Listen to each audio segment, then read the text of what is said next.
Money Talk on RTHK Radio 3. And we're back on Money Talk with RTHK Radio 3. I'm Andrew Work, and today we're getting the view from mainland China with independent Shanghai-based economist Andy Xie. Good morning, Andy. Good morning. Andy, what is going on in China, man? It just has not been the good news story of the year so far. I mean, is this a time to hold what you've got and ride it out? Is this a buy low opportunity, or is this a market to be avoided? I mean, what is your take on where stocks in China are going? Well, I think that there are two things going on. One is we have liquidity problem.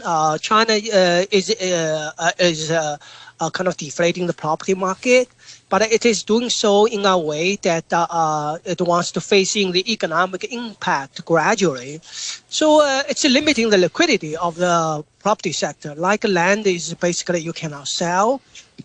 And even in the secondary property market, the liquidity is really low because people kind of do not want to accept a new price level. So and also people invest in the shadow banking system, which is about 40% of GDP in asset, and that is pretty much dead also. So we have people have exposure, which is to property and shadow banking system. For rich people, that's most of the exposure. If they need liquidity, they have to sell something liquid. That's right now. It's stocks.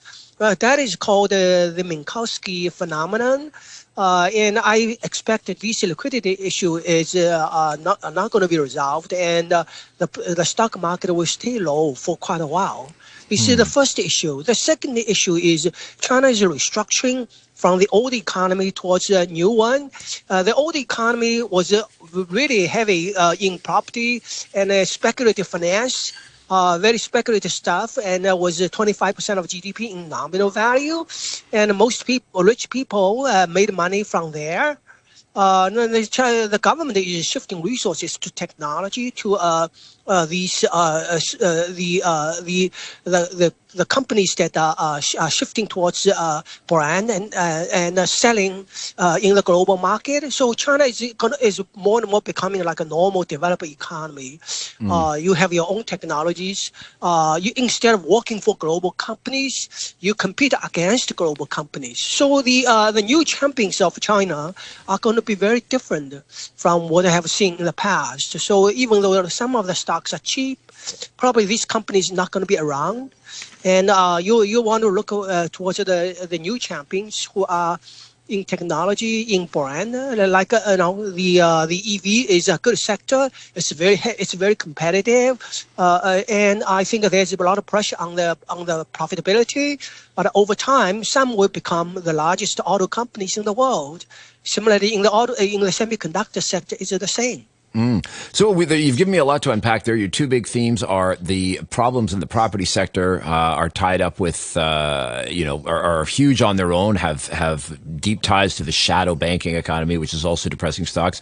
And then you've got, kind of a rising independent leading tech sector. I'll go with the first one. How shadowy is the shadow banking sector now? And because the central government authorities and the financial sector have been trying to be getting a handle on it. You say it's up to 40% of the mass of China's assets. How dangerous is it right now, and how shadowy is it? Well, I think that the issue is that people are going to lose money. The government number is about 40% of GDP now. It peaked at 100% of GDP. The banking regulator did try very hard to whittle it down. The chairman of the banking regulator commission last year, at the beginning of last year, said 29 trillion out of about 50 of the shadow banking system was really dangerous stuff. And I expect that would be all lost. So, who will lose this money? Usually, I think that because the government limited small investors from this sector, you got to raise the money from in large amounts. So I assume that mostly wealthy people who are going to lose a lot of money. And also in Hong Kong, the shadow banking system offshore shadow banking system is huge. The property developers raised hundreds of billions, possibly over $1 trillion from offshore. So a lot of offshore these shadow banking outfits will go down also. So I expect. Also, they raise the money from rich people too, and some of institutions in the West. So these people are going to lose their money. I mean, money that's raised offshore, though. You say, is that part of what's considered shadow banking? Because I mean, if the money's coming in from abroad, isn't it usually pretty easy to get visibility on it as it comes through the system into China, or are people bringing it through unseen, genuinely shadowy channels? Oh, some shadowy channels are very hard to track. Like, say, the owner of a property company would basically borrow, do IOUs from friends. And that market is very big. Oof. And so that cannot be traced. You look at a Chinese estate, this company, right? The guy was in the news. He lent, I think, personally to the boss of the Evergrande company. And I think that the company got into trouble. And there are kind of a lot of people like that. So that is one part is not traceable. The other part is traceable is when you have a lending fund or banks doing syndicates for property developers. Chinese statistics says that the total external debt, non-government external debt, is about $2 trillion. Okay, oof. And I think a lot of that has something to do with the property sector. I don't believe the government will bail them out. I think that the Chinese government right now, why people still, a lot of people think Chinese government will do something. It will not. It will not do what the U.S. government did in 2008. Because it has something more important to do, because it needs to deal with the U.S. containment strategy and tactics. So the resources are going there. So this is where people who are talking about a stimulus, government got to do something about it. They are very mistaken. The government is working towards the new economy. Time for Schumpeter's creative destruction to play a role there if they don't get bailed out, which is probably a good thing. We got about a minute left. I want to hit on these new products that are coming to light: snowball derivatives, put options.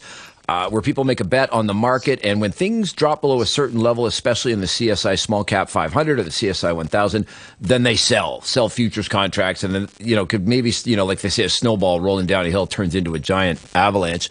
Are you worried about this? Apparently, Cinda Security says there's $30 billion worth of exposure in these products.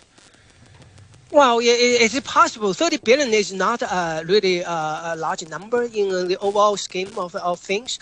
This outfit like Snowball is like a Robin Hood in the United States.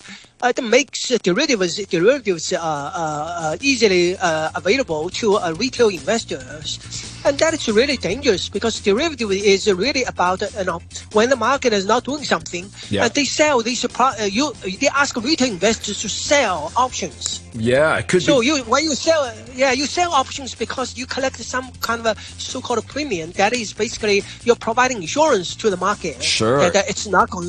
So your little guys are becoming insurance companies. Yeah, got to watch out for it. It's just crazy. Andy, I'm going to let it go there. We'll have you back on the show soon. Thank you for joining us. Andy Xie from Shanghai, independent economist.